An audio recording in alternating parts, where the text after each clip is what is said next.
زندگی کی سب سے بڑی حقیقت موت ہے. ہم بھلائے رکھتے ہیں، اپنے ذہن سے اسے دور رکھتے ہیں، لیکن واقعہ یہ ہے کہ زندگی کی سب سے بڑی حقیقت موت ہے.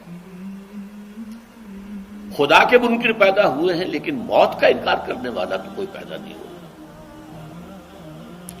اس لیے میں نے آیت آپ کو سنائی، کل نفس ذائقۃ الموت.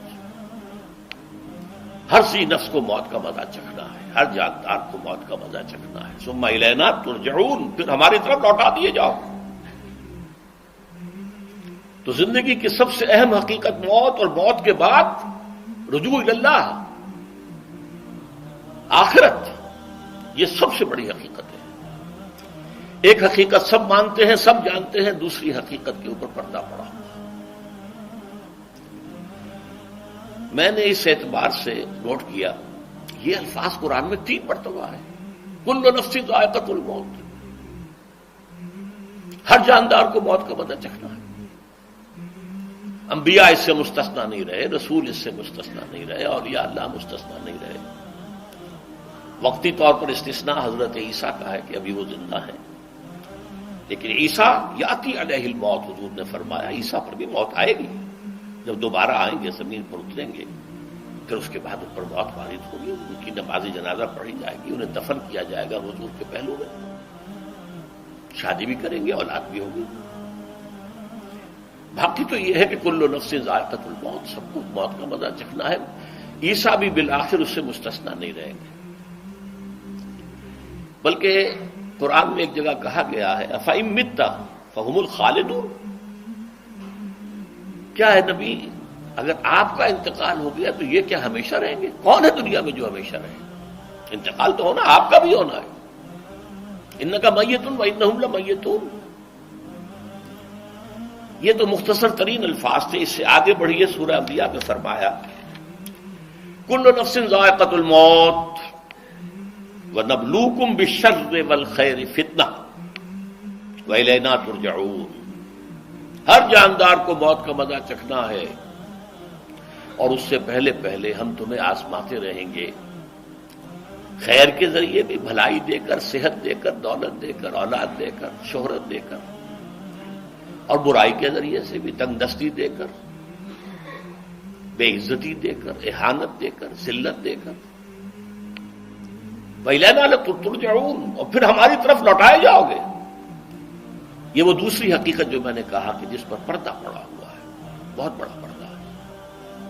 لوگ یہی سمجھتے ہیں کہ یہی دنیا کی زندگی ہے. قرآن کہتا ہے اِنَّ الدَّارَ الْآخِرَةَ لَهِيَ الْحَيَوَانُ لَوْ كَانُوا يَعْلَمُونَ. یہ تو آخرت والی زندگی ہے جو اصل زندگی ہے، کاش کہ انہیں معلوم ہوتا. اس سے بھی زیادہ تفصیل سے یہ آل عمران میں آئی ہے کل نفس ذائقۃ الموت وَإِنَّمَا تُوَفَّوْنَ أُجُورَكُمْ يَوْمَ الْقِيَامَةِ. ہر جاندار کو موت کا مزہ چکھنا ہے، اور پھر تمہیں پورا پورا تمہارا اجر اور بدلہ دے دیا جائے گا قیامت کے دن. فَمَنْ زُحْزِحَ عَنِ النَّارِ وَأُدْخِلَ الْجَنَّةَ فَقَدْ فَازَ. جو کوئی آگ سے بچا لیا گیا اور جنت میں داخل کر دیا گیا، وہ تو کامیاب ہو گیا. اللہم ربنا اجعلنا منہم، اللہم ربنا اجعلنا منہم، اللہم ربنا اجعلنا منہم. وما الحیات الدنیا الا متاع الغرور. اور دنیا کی زندگی تو سوائے دھوکے کے سامان کے اور کچھ نہیں ہے. دھوکہ کس معنی میں؟ یہ تمہیں اصل زندگی سے غافل کر دیتی ہے. تم کہیں سفر پر جا رہے تھے، تمہارا کہیں گھر تھا، تمہیں واپس آنا تھا، تم راستے ہی میں کسی دلچسپی میں ایسے مگن ہوئے کہ گھر بار سب بھول گئے. یہ تو تمہارا عارضی سا سفر تھا، تم نے اسی کو اپنی منزل بنا لیا، اپنا ٹھکانہ بنا لیا، تو دھوکہ دیا اس نے تمہیں. ویسے دنیا کی زندگی دھوکہ نہیں ہے، بڑی حقیقت ہے. اس لیے کہ حضور نے فرمایا انما الدنیا مزرعۃ الآخرہ. یہ دنیا آخرت کی کھیتی ہے، یہاں بو گے تو وہاں کاٹو گے، یہاں کچھ کمائی کرو گے تو وہاں اس کا بدلہ ملے گا. اس اعتبار سے دنیا بہت بڑی حقیقت ہے، ایک ایک لمحہ بہت بڑی قیمتی شے ہے. لیکن اگر یہ دنیا تمہیں آخرت سے غافل کر دے تو اس سے بڑا دھوکے باز اور کوئی نہیں. یہ اصل دجال ہے. میں نے تقریباً 60 برس کی عمر کو جب میں پہنچا تھا تو موت کا انتظار شروع کر دیا تھا. میرے قریبی احباب کو معلوم ہے میں کہتا رہا، یہ بھی کہتا رہا کہ بھائی میں اپنے حصے کا کام کر چکا ہوں. جتنی صلاحیت اللہ نے دی تھی، جتنی بھی میرے اندر استعداد تھی، میں اس کو بھرپور طریقے پر استعمال کر چکا ہوں. دم واپسی برسر راہ ہے عزیز و اب اللہ ہی اللہ ہے، یہ میرا معاملہ رہا ہے 60 برس کی عمر سے. اس کے بعد اللہ نے مزید 14 برس دیے ہیں. یہ نافلۃ لک کے درجے میں کہتا ہوں، اس کا اللہ کا عطیہ خصوصی ہے، نفل ہے. ہمیشہ کہتا رہا ہوں مسنون زندگی تو 61 برس ہے ہمارے حساب سے. علامہ اقبال کے بارے میں سنا ہے کہ رویا کرتے تھے کہیں میری عمر حضور کی عمر سے زیادہ نہ ہو جائے. وہ 6 مہینے کم ہی رہی ہے حضور کی عمر سے. جو حضور کی عمر تھی وہی حضرت ابو بکر کی، وہی حضرت عمر کی، وہی حضرت علی کی. ہاں حضرت عثمان 82 برس کے ہوئے ماشاءاللہ. پھر یہاں کے مجددین میں سے وہی عمر حضرت شیخ احمد سرہندی کی، وہی شاہ ولی اللہ دہلوی کی. ہاں شیخ عبدالحق محدث دہلوی رحمۃ اللہ علیہ 82 برس کے ہوئے. لیکن یہ میں کہا کرتا تھا مسنون عمر تو 61 برس ہے. جسے ہم 63 کہتے ہیں وہ اصل میں ہمارے حساب سے 61 بنتا ہے.